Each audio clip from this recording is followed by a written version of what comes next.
पवित्र सत्संग आसन मध्य उपस्थित थिबा समस्त पूजक मंडली को मोर सप्रेम गुरुस्वामी तत्पर आज जे मंच परिचालक चक्रधर भाई को सप्रेम गुरुस्वामी मंच में उपस्थित थिबा मोर आचार्य महाशय एवं विश्व भातृत्व विद्यात्मा परिषदर साधारण संपादक सुरेश कुमार जेना महोदय अच्युत गौतम संघर सांगठनिक आचार्य श्रीयुक्त कैलाशचंद्र महांती महोदय अच्युत गौतम संघर संपादक ध्रुवानंद विश्व महोदय सर्वोपरि परिषद समस्त सभ्यवृंद एवं उपस्थित थिबा साहित्य संसदर संपादक रंजन कुमार आचार्य महाशय एवं उपस्थित थिबा परिषदर समस्त कर्मकर्ता एठारे उपस्थित थिबा समस्त गुरुभ्राता गुरुभगिनी ब्रह्म जिज्ञासु वाद्य मंडली समस्त को बहुत सप्रेम गुरु स्वामी प्रणाम। तो जहाँ मु देखुची सब तो तुमरी कृपा देई मन तोसी जानी मु पारुनी केउ पथे गए तुमको तरे पाइबी विनती करुची श्रीपय रे प्रभु एतिकी करुणा हेउ करुणा तम मथारे मोरबी बंधन मोर करिराओ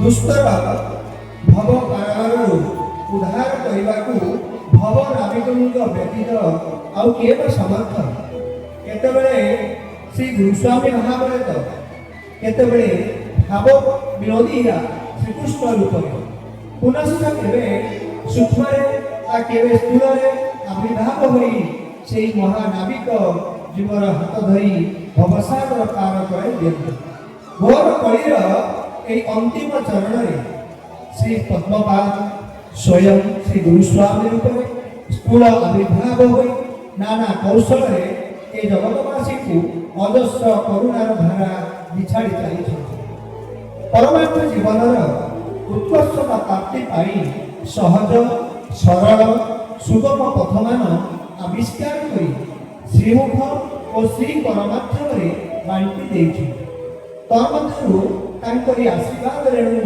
बहन करी जन्मलाभ कर मानस पुत्र चरमर यही स्तंभ आरंभ आज पर्यंत कल्याण दान करी विश्ववासी को मार्जित आचरण सिद्ध दृढ़ प्रतिज्ञ हो सतर्क तथा साहसर सह परीर असत्य आह्वान सम्मुखीन होवार शक्ति प्रदान कर चली कृपा अनुसरण में चरम प्राप्ति निश्चित चरम धन मोर गेलाप हो तू दिन प्रतिदिन अमानिया हो गलु आलस्य अस्थिरता अबाध्यता को जत्न सह निजर कर तोर सुंदर चेहरा दाग लगे सारू कहलु धन तोर देह मन सुखीगले मुहर हस लिभिगले मत केते कष्ट हो कौन तोठारू केबे किसी चाहिए ना कौन सी वस्तु मागिछि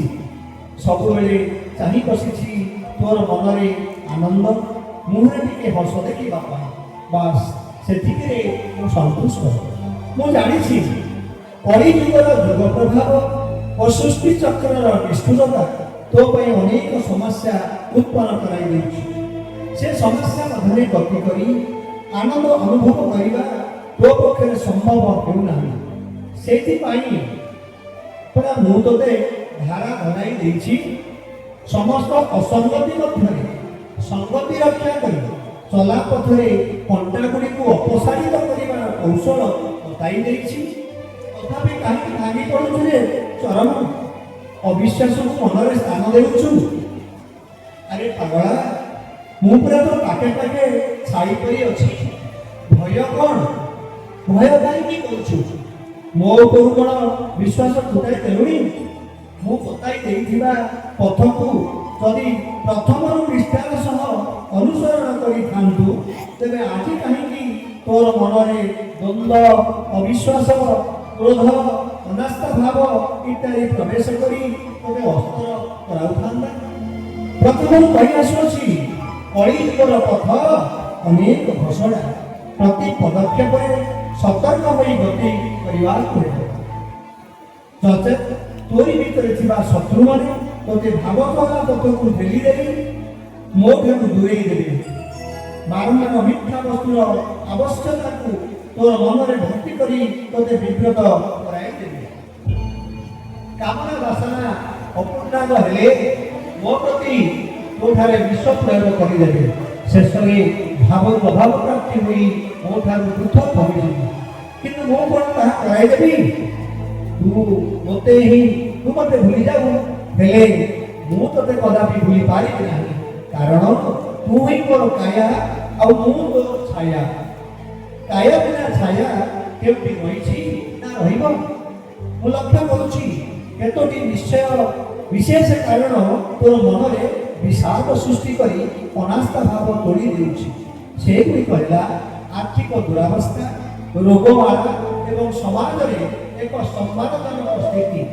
मुख्यतः एई तीनोटी व्यतिक्रम रे तू अस्थिर हो जाउछु ए संपर्क रे अतीत रे अनेक बुझाइछि एबे पुणी करे स्मरण कराई देउछि अर्थ केउथि पय आवश्यक अर्थ केउथि पय आवश्यक बंची रहिବାକୁ हेले जणकर सर्वनिम्न आवश्यकता हेउछि खाद्य वस्त्र और रहिବାକୁ स्थान संस्था जेतेबेले तोते जन्म देइछथि सेही समय ही तो पई खाद्य वस्त्र एवं आश्रयस्थली स्थिर कर सारी संगति तू ये शरीर त्याग करने पर्यंत केवे मध्य उपवास रहिबु नाही अनावस्त्र हेबु नाही साधारण भाव में चलिबाकु हेले जेतिकी आवश्यक ताठू जदि अधिक आशा रखिबु तेबे से आशा पूर्ण नहेले दुख आसिब एवं से भावटी क्रमशः दाना बांधी महापूर्ण होइजिବ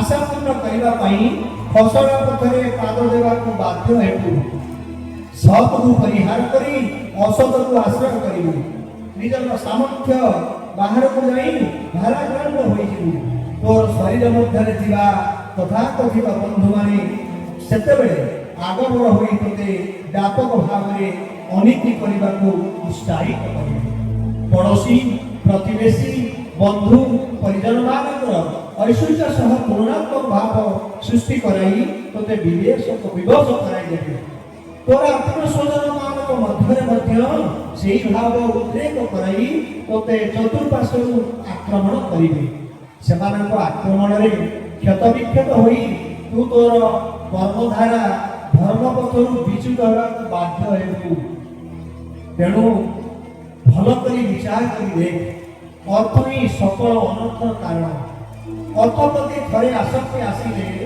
से विस्तार पाइबा केवे मध्य संभव नुहे किंतु तू सबु जानी सबु देखी सबु अनुभव करी मध्य अजणा अदेखा और अभाव कोल मध्य डूबी जाऊछु तेणु रे अबुझा अर्थचिंता परिहार कर चलिबा पई धरित्रे जीवन धारण करी बंची रहिबा पई सर्वनिम्न आवश्यकता तो पई केबे अभाव हेबो नाही श्रीमद् भागवत गीतार द्वारा तोर पूर्व गुरुदेव तोते बुझाई देइथिले जे पार्थिव वस्तु पाई आदि तू अड़ी करी कांदुछु न पाइले व्याकुल हेउछु सेगुड़िक कदापि तोर निजर हेबे नाही गतकाली से अन्य जन करथिला आज मध्य तोर होइछि आसंता काली आउला हेबो तेणु सेथिपाई एते व्याकुल काहीकि कौन एकथा भूली जाइछु तोर पिता ही केवल तोर निजर होइथिले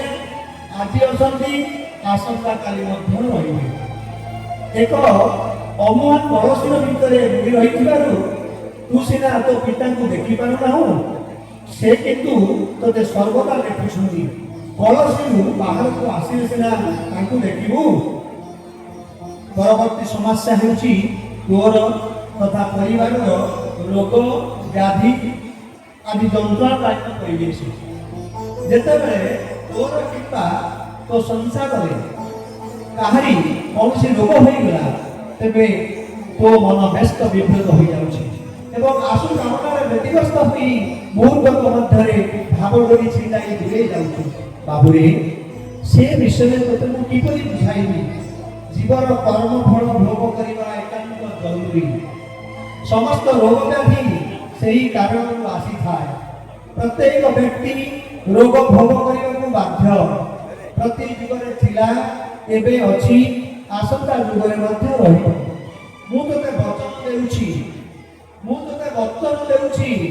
तोर हाथ धरी चरमरे पहुंचाई देबी बोल आनंदे गवा हरि बोल सेहिति पई तोते निर्माण करिबा शुद्ध करिबा मार्जित करिबा मोर कर्तव्य जेउ सब गृहीत संचित क्रियमाण कर्म करिछु से गुरुकर फल भोग होई न गले तोर परमार्थ पथरे से माने अन्य रूपरे कंटाबन होई रही जिवे ओ तोर समस्त गतिपथ ପ୍ରବୁଦ୍ଧ କରିଦେବେ।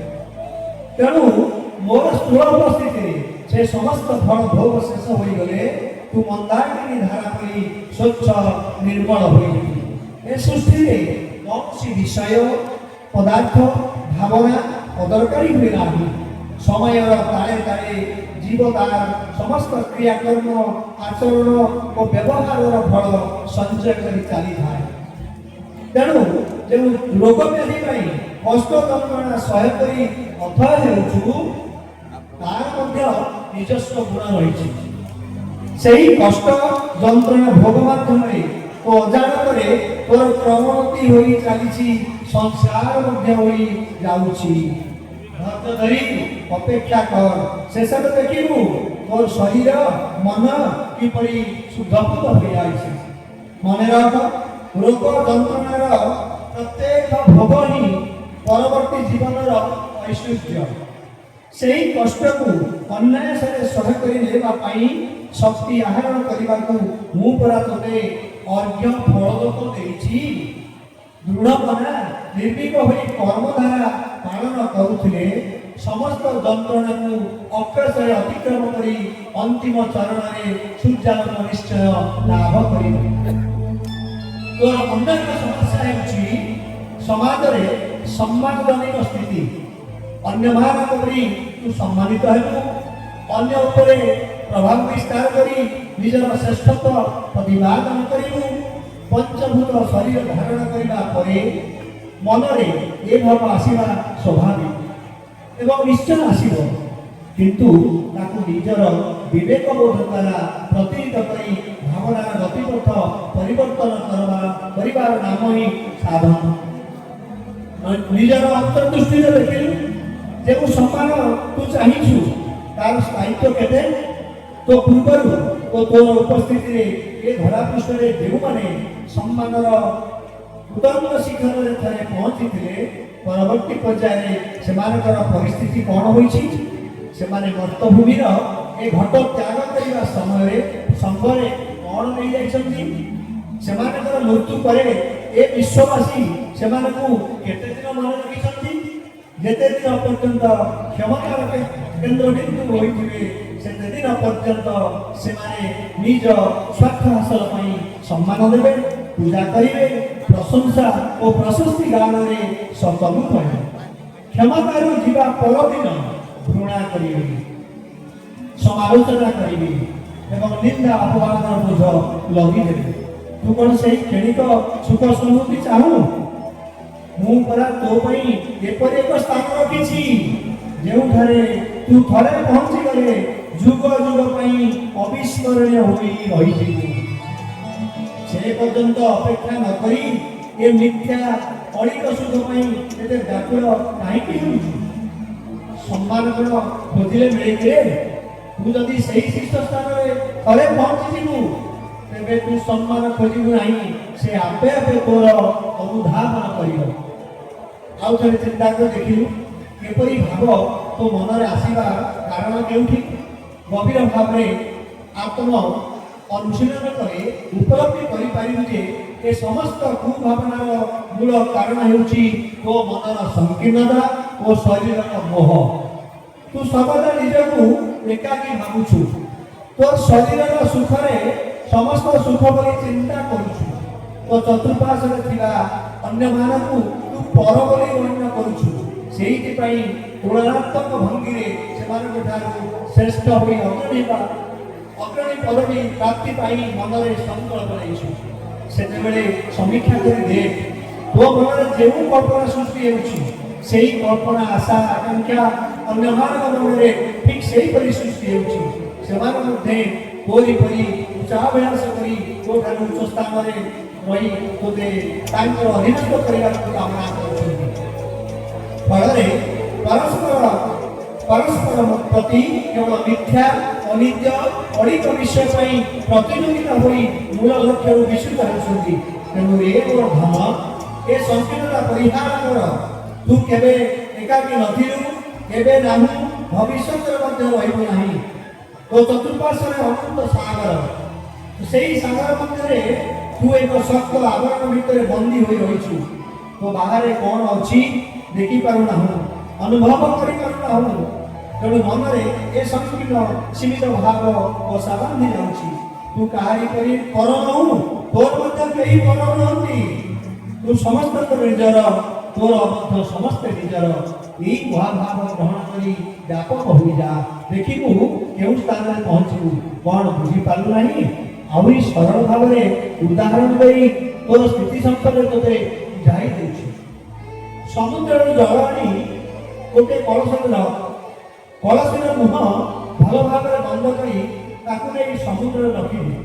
କଳସ ଭିତରେ ଜଳ ରହିଥିବାରୁ ସେହି ସମୁଦ୍ରର ଜଳ ହେଲେ ମଧ୍ୟ ତାର ନାମ କଳସୀ ଜଳ। ତ ଚତୁଃପାର୍ଶ୍ୱରେ ସେହି ଜଳ, କିନ୍ତୁ ସତ୍ୟର ଆବରଣ କଳସୀ ମଧ୍ୟରେ ଥିବାରୁ ସେହି କଳସୀର ଅହଙ୍କାରରେ ସେ ତାର ସ୍ୱତନ୍ତ୍ରତା ରକ୍ଷା କରିପାରୁଛି ଏବଂ ସମୁଦ୍ର ଜଳଠାରୁ ନିଜକୁ ପୃଥକ ଭାବେ ବିବେଚନା କରି ଆତ୍ମହତ୍ୟା ହେଉଛି। ଯଦି କଳସୀ ଭାଙ୍ଗିଯାଏ ତେବେ କ'ଣ ହେବ? କଳସୀ ଜଳର ସଂଖ୍ୟା ଲୋପ ପାଇଯିବ ଏବଂ ପୁଣି ଥରେ କଳସୀରେ ରହି ଗର୍ବ କରୁଥିବା ଜଳ ମହାସାଗରରେ ଏକାକାର ହୋଇଯିବ। ତୁ ହେଉଛୁ ସେହି କଳସୀ, ତୋ ଭିତରେ ଥିବା ଆତ୍ମା ହିଁ ସାଗରର ଜଳ। ସାଗର ହେଉଛନ୍ତି ଏ ବିଶ୍ୱର ସ୍ରଷ୍ଟା ଅମୃତ ଭଣ୍ଡାର। ଯେହେତୁ ଶରୀର ରୂପକ ସତ୍ୟ ଆବରଣ ମଧ୍ୟରେ ଅମୃତର ବିନ୍ଦୁଟି ବନ୍ଧନ ଅବସ୍ଥାରେ ରହିଛି, ତୁ ଭାବୁଛୁ ତୁ ଏକାକି ସ୍ୱତନ୍ତ୍ର। ତେଣୁ ତୋର ଏକ ନିର୍ଦ୍ଦିଷ୍ଟ ପଦବୀ ଆବଶ୍ୟକ, ସ୍ୱତନ୍ତ୍ର ସ୍ଥିତିର ପ୍ରୟୋଜନ। କାରଣ ଶରୀର ରୂପକ ଅହଂ ତୋତେ ସଂକୁଚିତ କରିଦେଉଛି। ମହାସାଗର ମଝିରେ ରହି ମଧ୍ୟ ଅନୁଭବ କରିପାରୁନାହିଁ। ସେହିପରି ତୋ ପିତାଙ୍କର ଏହି ସୃଷ୍ଟିରେ ପ୍ରତ୍ୟେକ ଜୀବନ ଗୋଟିଏ ଗୋଟିଏ କଳସୀ ଓ ତା ମଧ୍ୟସ୍ଥ ଜଳ ତୋରି ପିତାଙ୍କର ଅଂଶ ବିଶେଷ ଓ ଆତ୍ମସତ୍ତା। ତେଣୁ ରେ ବାବୁଡ଼ା, କାହାକୁ ତୁ ପର କରୁଛୁ କହୁଛୁ, କାହାକୁ ନିନ୍ଦା କରୁଛୁ, କାହାଠାରୁ ଶ୍ରେଷ୍ଠ ହେବାକୁ ଚାହୁଁଛୁ? ତୋ ପିତାଙ୍କୁ ଠାରୁ।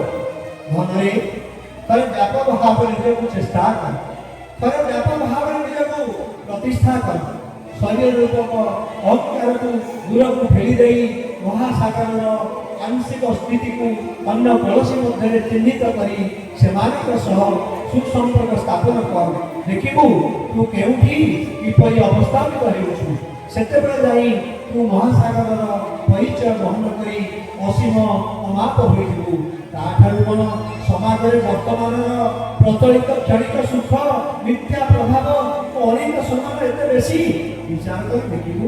ସ୍ୱବଶୁଭ ମନାସି ଏଥରକ ଏତିକିରେ ରହୁଛି ତୋର ଚିର ମନ ବ୍ୟକ୍ତି ପିତା ସ୍ୱାମୀ ବିମସ୍ୱାମୀ ରାଜଙ୍କ ମୁନି ରବି ମତେ ଭ୍ରମ ଯଦି ଶୁଦ୍ଧ ମସୁମ ମମ ଦୋଷ ନ ବିରୁଦ୍ଧେ ଓ ଅନ୍ତେ ହରି